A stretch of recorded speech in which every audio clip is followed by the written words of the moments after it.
তুমি যদি মাফ না করো, তুমি যদি ক্ষমা না করো মাওলা, আল্লাহ দুনিয়ার কেউ আমাদেরকে মাফ করতে পারবে না।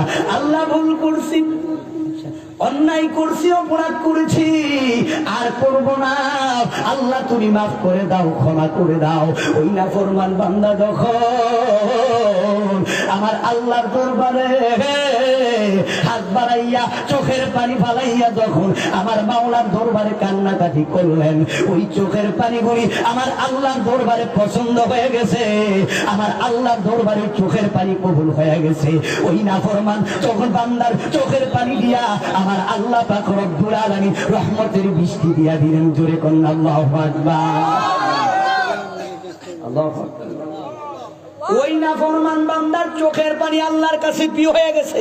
এরে ভাই, আমরা গুনাহগার, ঠিক কিনা বলেন?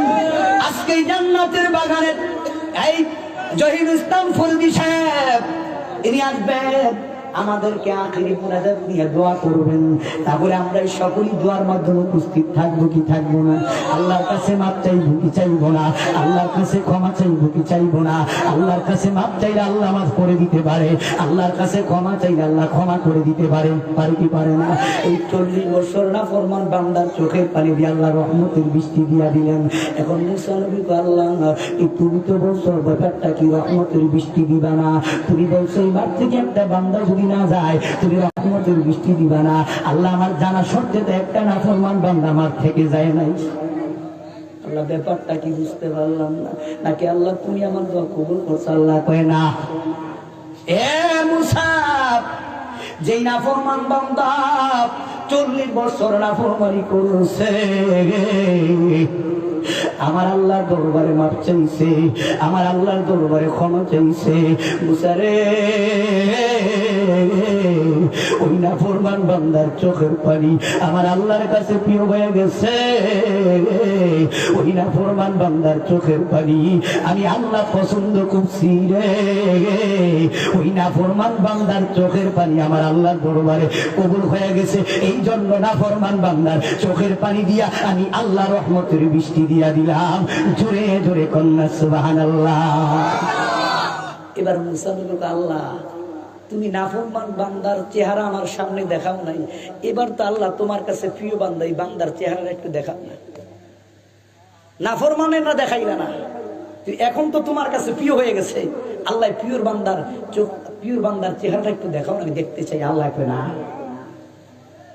আমি আল্লাহ কারোর দেখাই না, ঠিক কিনা বলেন?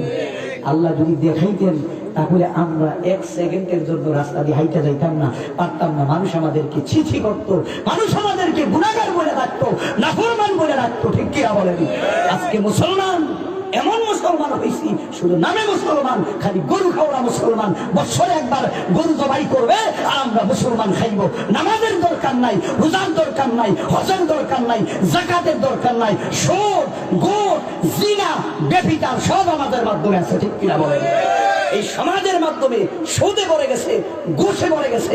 আজকে একটা বিচার করতে যাবেন, চেয়ারম্যান, আপনাদের চেয়ারম্যান ভালো একটা চেয়ারম্যান পেয়েছেন, সৎ চেয়ারম্যান, এটা আমি জানি, কেন একটু আগে আমার ফুফাতো ভাই আলমগীর একটু আগে এখানে কমেন্ট করে গেছে, সুমন ভাই একটা ভালো মানুষ, মাইজকার ইউনিয়নের আমার ফুফাতো ভাই, চিনি দেখি তো বলছে আলহামদুলিল্লাহ। আমরাও বলি ভালো মানুষ, ঠিক কিনা বলেন? আলহামদুলিল্লাহ বলেন। তাহলে এমন উড়িয়ে না কুশ খায় না, ঠিক কিনা বলেন? কিছু আছে না ওই এলাকা, পকেটে না দিলে এতে কথা কইতো না জীবনে, ঠিক কিনা বলেন? ইনি তাদের কাজ কারবার, পকেটে টাকা না দিলে জীবনে হক কথা বলবো। হক কথা তো দূরের কথা, জিনার সত্য ইডারে মিথ্যা বানায় টাকা খাইয়া, ঠিক কিনা বলেন? আজকে মুসলমান কোথায় গেছি আমরা? শুধু নামে মুসলমান।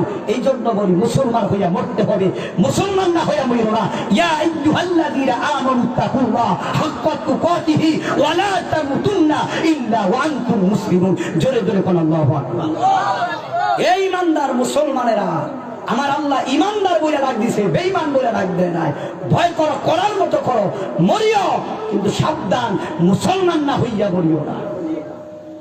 মুসলমান হয়ে মরতে হবে, শুধু নামের মুসলমান হলে চলবে না, ঠিক কিনা বলেন?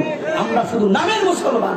আজকে মুসলমান জুমার দিন মসজিদ ধরে না, কিন্তু দেখা যায় উক্ত নামাজে আমাদেরকে পাওয়া যায় না। কিরা বলেন? এই জন্য বলি মুসলমান, নামের মুসলমান হইলে চলবে না, খাঁটি মুসলমান হইতে হবে। খাঁটি মুসলমান হইতে গেলে নারে তাকবীর, আল্লাহু আকবার, নারে তাকবীর, আল্লাহু আকবার, নারে তাকবীর, আল্লাহু আকবার। প্রধান বক্তার আগমন, শুভেচ্ছার স্বাগতম, শুভেচ্ছার স্বাগতম। এই এলাকার পক্ষ থেকে শুভেচ্ছার স্বাগতম, এই এলাকার পক্ষ থেকে লাল গোলাপ শুভেচ্ছা বলেন, এই এলাকার পক্ষ থেকে লাল গোলাপ শুভেচ্ছা। নারে তাকবীর, আল্লাহু আকবার, নারে তাকবীর, আল্লাহু আকবার, নারে সালাত, ইয়া রাসূলুল্লাহ, হযরত নারে সালাত। আল্লাহ যেখানে নবী সেখানে, ঠিক কিনা বলেন? নবী যেখানে আল্লাহ সেখানে। আল্লাহ নবীকে কখনো ডিবেট করে নাই, আমরা মুসলমান নবীকে কখনো ডিবেট করব না, ঠিক কিনা?